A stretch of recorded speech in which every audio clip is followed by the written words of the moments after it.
So it's either outside, do some more, and otherwise it's just writing prayers.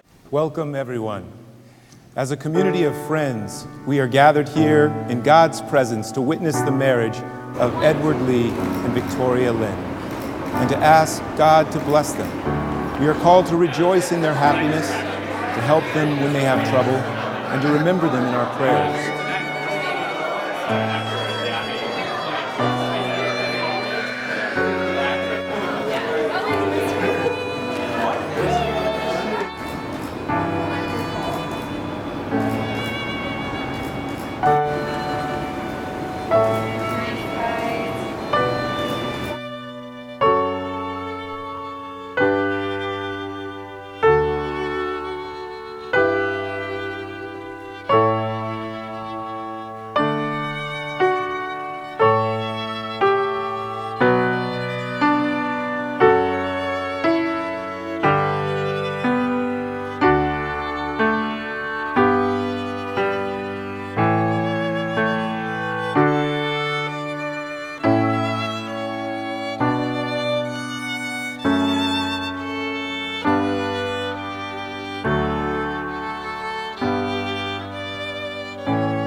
Well, Edward and Victoria, you two look great. Don't they look great? Awesome. Well, it is so exciting to celebrate this day with you. It's been a long journey for you. And today we are going to share a scripture reading that talks a little bit about what God is challenging you to as a married couple. We'll look at several passages of scripture and then talk about what you're walking into. The first one is found in Ephesians chapter 5. We read, "Be imitators of God, therefore, as dearly loved children, and live a life of love, just as Christ loved us and gave himself up for us as a fragrant offering and sacrifice to God. Submit to one another out of reverence for Christ. In this passage, the Apostle Paul goes on to give specific instructions to husbands and wives. And in those instructions, he talks about the need for this mutual submission as you are entering into a relationship that will change you.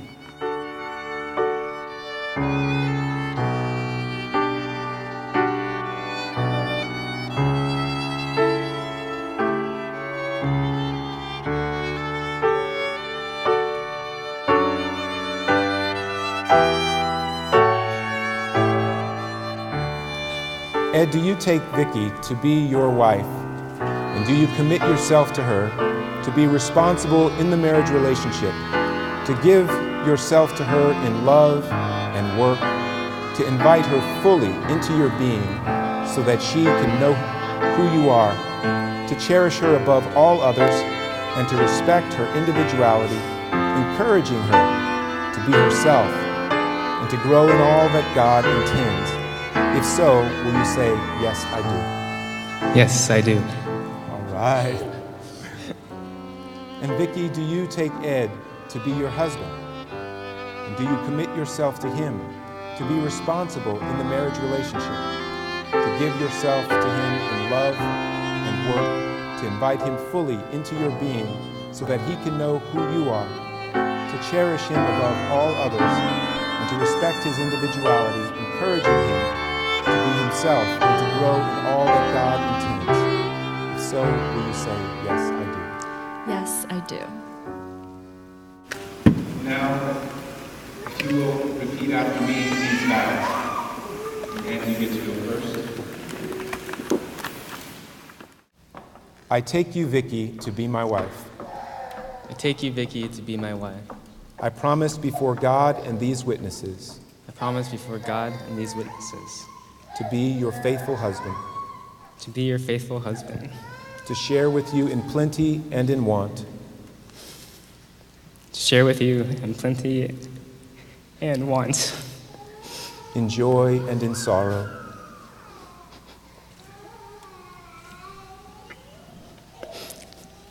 in joy and sorrow, in sickness and in health, in sickness and in health, to forgive and to strengthen you, to forgive and strengthen you, and to join with you, and to join with you, so that together we may serve God so that together we may serve God and others and others, as long as we both shall live. as long as we both shall live.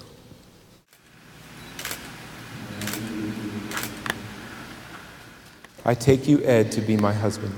I take you, Ed, to be my husband. I promise before God and these witnesses I promise before God and these witnesses to be your faithful wife, to be your faithful wife, to share with you in plenty and in want, to share with you in plenty and in want, in joy and in sorrow, in joy and in sorrow, in sickness and in health, in sickness and in health, to forgive and strengthen you, to forgive and strengthen you, and to join with you, and to join with you, so that together we may serve God so that together we may serve God and others, as long as we both shall live.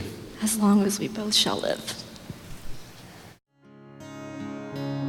Take my voice and let me sing, always only for my King. Take my lips and let them be filled with messages from thee.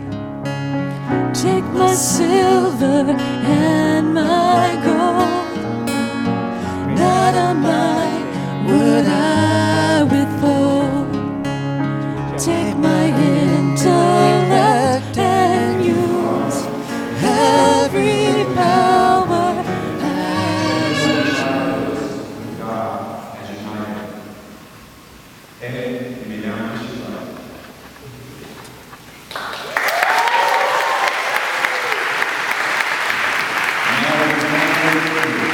Introduce to you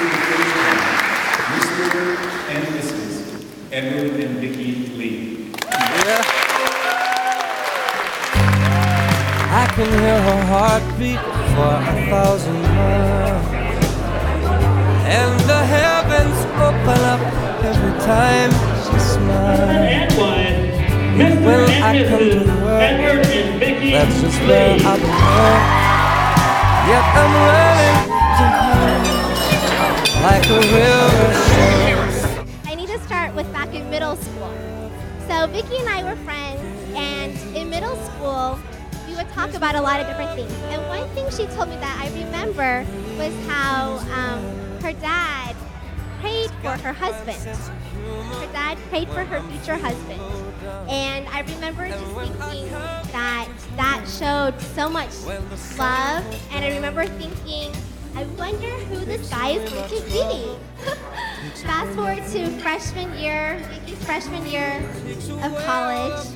She came back for a winter vacation, and she had met a guy named Ed. And so she told me all about how wonderful Ed was, you know. He was really good looking, he's really strong, he has a kind and sensitive heart, the best of both worlds.